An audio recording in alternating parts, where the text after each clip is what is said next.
Alright guys, welcome back to my channel. Today, I got something that's probably gonna piss off some people, because you know, you got some of them Ford guys that are true blue. Well, if you true blue, right here you go. You got a Mustang with an LS motor in it. We know. Totaled this pristine, perfectly mint, perfect paint job race car by putting that piece of trash right there in it. Look at it. Some people, look at her, ruin this beautiful race car of Vincent's. All right, now that the fun's over, well, I'm gonna go through and he bought some 35 spline moser axles and a spool. So I'm gonna walk y'all through the steps on what it takes to put C-clip eliminators on. I've done pulled my back wheels off and hit my drums, knocked them loose. I'm also gonna do an anti-roll bar. And a roll bar in it, but I'm gonna show y'all what all it takes to go through and to pull the axles out, pull the third member out of it, and to go through and get this thing ready for C-clips to fit in there, because there's some cutting I gotta do over here and stuff like that. So let me get underneath and go ahead and get that pan pulled off. I'll be right back with you. All right guys, well, we up and under here. Vincent bought this car. It was supposed to have a built rear, and we're gonna find out here shortly. But you gotta start by pulling the diff cover, the 13mm bolts out of the diff cover. So you run around, you yank all this loose, get the diff cover loose, and I'll be back with you. All right guys, well, got all my bolts out, took my screwdriver, went ahead and pried it. Oh, that smells good. I wish y'all could smell this through the camera.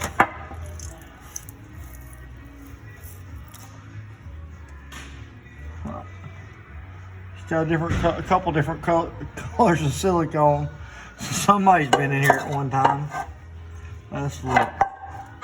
It has looks to be,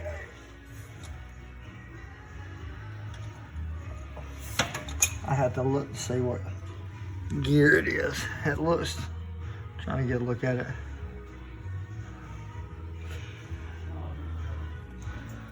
Well, it ain't got a built rear end because you got a stock. You can tell by how big that is, how small that is right there. That's 28 spline stuff, so it ain't got no 31 spline axles or nothing in it. It's all 28 spline stuff. All right, before I rotate it and see what gear's in it, you gotta come in here and pull your center pin bolt. This is the bolt. It's threaded on this side. It has a long shaft on it that pushes through, that holds that roll, well, not roll pin, but holds that crossover pin, holds it into place. I'll pull it out right quick and show it to you. So how to get the C-clips out of it, or knock them loose and stuff. So.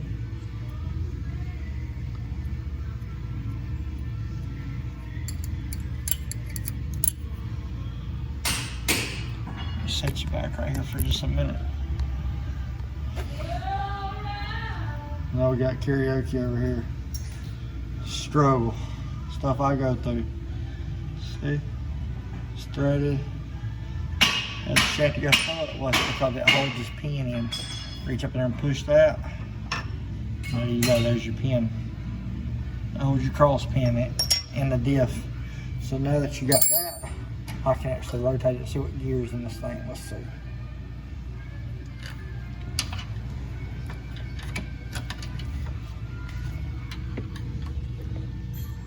Rotate it around. It's got a 410. It says 410 right there on that gear. You'll also have it on this bigger gear here. It'll be stamped somewhere right there like that, 410. It's stamped this direction right there. See, it says 410 right there, 410. So it's got a 410 gear in it. So we go through, get me a razor blade, go ahead and clean all this gasket up off of here. I'm gonna pull these bolts. Well, first I gotta hit my axles. I already got to knock them in. We gotta knock one of them out right here. The C-clips come in here like this. So there you go, just knock it down inside of it, and then you can go through and come out here with a screwdriver and pull the axle out of it, pull them that way. Now I'm gonna reach over here and hit this one in too. There it is, there's the C-clip.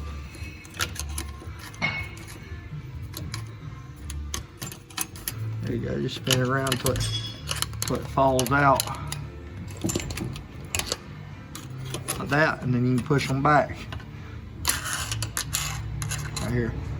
The reason they call them a C clip is because make the letter C in their clip, but it holds on the very end of your axles. Like this. Let me get right here.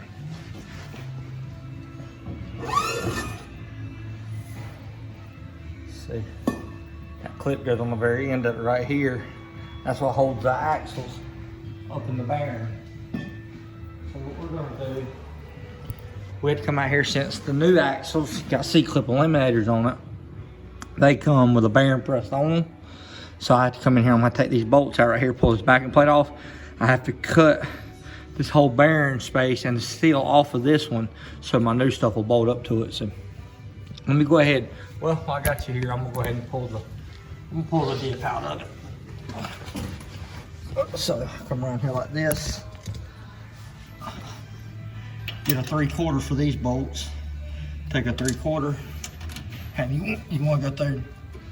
Pull these housing bolts. I'm gonna get a little board to pull it. Pull these housing bolts out. These little shoes right here are clamps. All right, I got the differential caps here. I got them broke loose. So you're gonna pull them out. You're gonna keep each one on each side. You're gonna keep up with them in the direction. So this one's got arrows pointing outwards. So I'm gonna lay it on this side right here on the ground. I'm gonna lay the other one on the other side. Somebody's come here and said they've installed a gear in it. They put new bearings on the diff and all that. But it's far from built. They just put a gear in it. It don't have good axles or nothing in it. Just come in here like this. Pull that cap loose. Now I gotta reach over here and make sure I got this other axle pulled out enough and slide out. There we go. So from here, I'm gonna pry this out. I'll probably have to get a bigger bar sometime, depending on who put it together and how much backlash they put in it. I'm gonna go through. I gotta put a problem on. I'll pry this, but I gotta be very, very careful to keep up with what shim goes on what side to make it a lot easier, so I don't have to go bring out my dial indicator and all that crap. So put a bar on. I'm gonna pry the axle. I'm gonna get the diff out of it. Third member here. Keep up with my shims. Keep up with my bearings.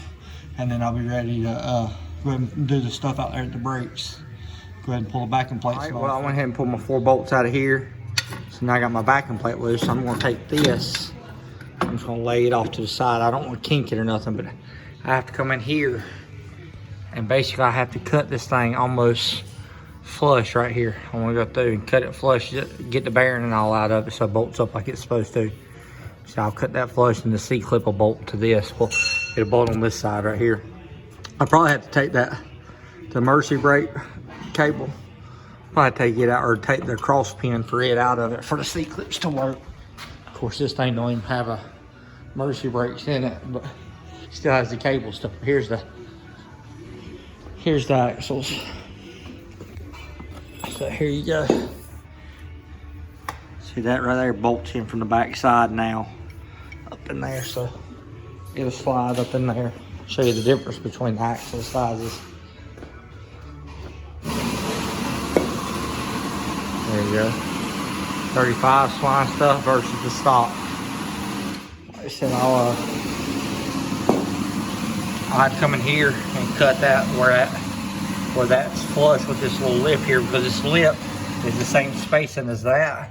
So if it was disc brakes, I would grind it where it was flat right here completely. But because this being a drum brake, I'm just gonna cut it right there along that lip. That way I can slide my axles in and bolt them in. So we're getting there. It won't take long to get it back here working on Vincent's car. This morning I come in, I wanted to go ahead and cut them pieces.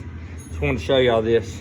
Anytime you got screw in studs, the best thing you do is screw them in and put your little tack wheel on the back side of them, because ain't nothing worse than you tear out than when you put your wheel on. And the worst thing that can happen is that studs will break loose and spin backwards, and you'll spend time trying to fight it, trying to go through and get your lugs on. So It's just a good little thing to do. Like I said, you go through and when you get this screwed all the way down, then I'm gonna put a little weld, take my little welder here, I'm gonna burn a little tack around it. And that way he won't have no issues ever putting the wheels on it. Well, I got the lugs in it. I hit them with the impact. I always weld a little tack closest to the outside edge. I don't want to weld over here. I don't want to weld there. I want to weld it right here on the outside edge. And the reason why I do that is if I ever mess up a stud and have to replace it, it'll be easy for me to stick a grinder right here, grind that little edge off, screw that broken stud out, put another one in, re-weld it. I said you always put your little weld on the back side, and that keeps you from screwing out when you put your lugs on it. All right, let me go get the D-Walt took a crap on me yesterday, so I'm gonna do here, like I said, I'm gonna go through here and cut this, but if you look, I cram a rag. I got some of these old shirt rags from TJ Outlet down here.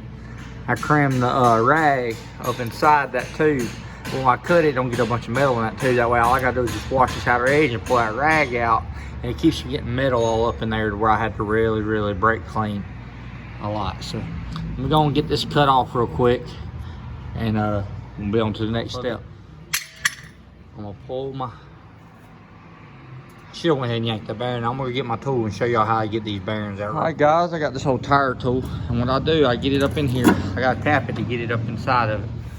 I'll put that inside, and then I'll let pressure down on the tube, and I yank it, so that way that right there yanks the bearing out of it. Flange cut off of it. I got one more little piece right here to take off the ear. But like I said, I want to go ahead and set it up here and make sure everything's gonna be good when I put my little spacer for my brake on there. Thing looks real good. So what I'll do now, I don't have my spool in it yet. I gotta go through and put the spool in it.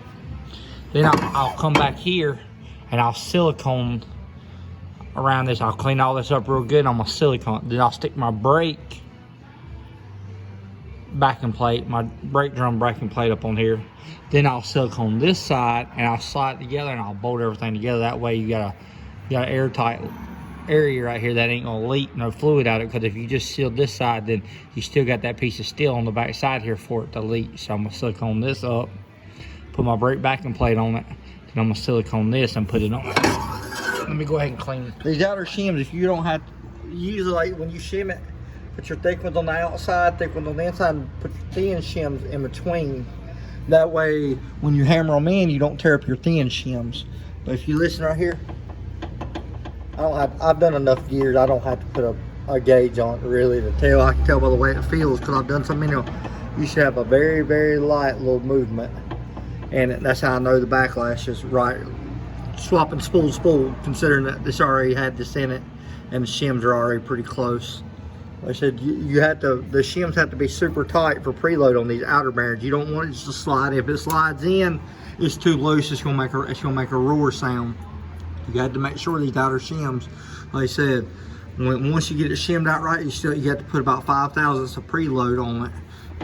That way it keeps everything tight. It keeps the races up on the bearings good, so they don't chatter around. But like I said, we got that in. So now I'm gonna go ahead and start putting the axles in, and I'm gonna silicone them up, and I'm gonna go and get the passenger side. I ain't done the driver's side yet. I'm gonna go and get the passenger side in. This one's I put my backing plate on. It's probably the ugliest beta silicone I ever put out, but right now it's just something you want to gob around this, because it don't matter, you can't see it, and if you don't gob it up, it will leak. So like I said, it ain't gotta be pretty. You just gotta go through and get it covered good around that flange. So I'm gonna put that on, then I'm gonna silicone around my axle here and slide my axle all the way in, go ahead and put my bolts in it. So let me go and get that done real quick. I'll be right back with you. Are a little bit different size, or different spacing. The side with the notch here is always the high side. It's always the side that goes towards the top. So this is just machined the way it is. That has a little lip machined in it. This side's always the top side. So now I got the silicone, I'm gonna slide it in and start putting my bolts in it. Well, I don't want my camera on. It's just silicone that's squished out back up in there. And on the back side, so it's squished out. So should be good. We got it all bolted up. Now we gotta put our brake drum back on it. Go to the other side, put the cover back on, fill up with fluid, and we'll have these axles, we'll have the spool in it. Then we start working on the anti-roll bar.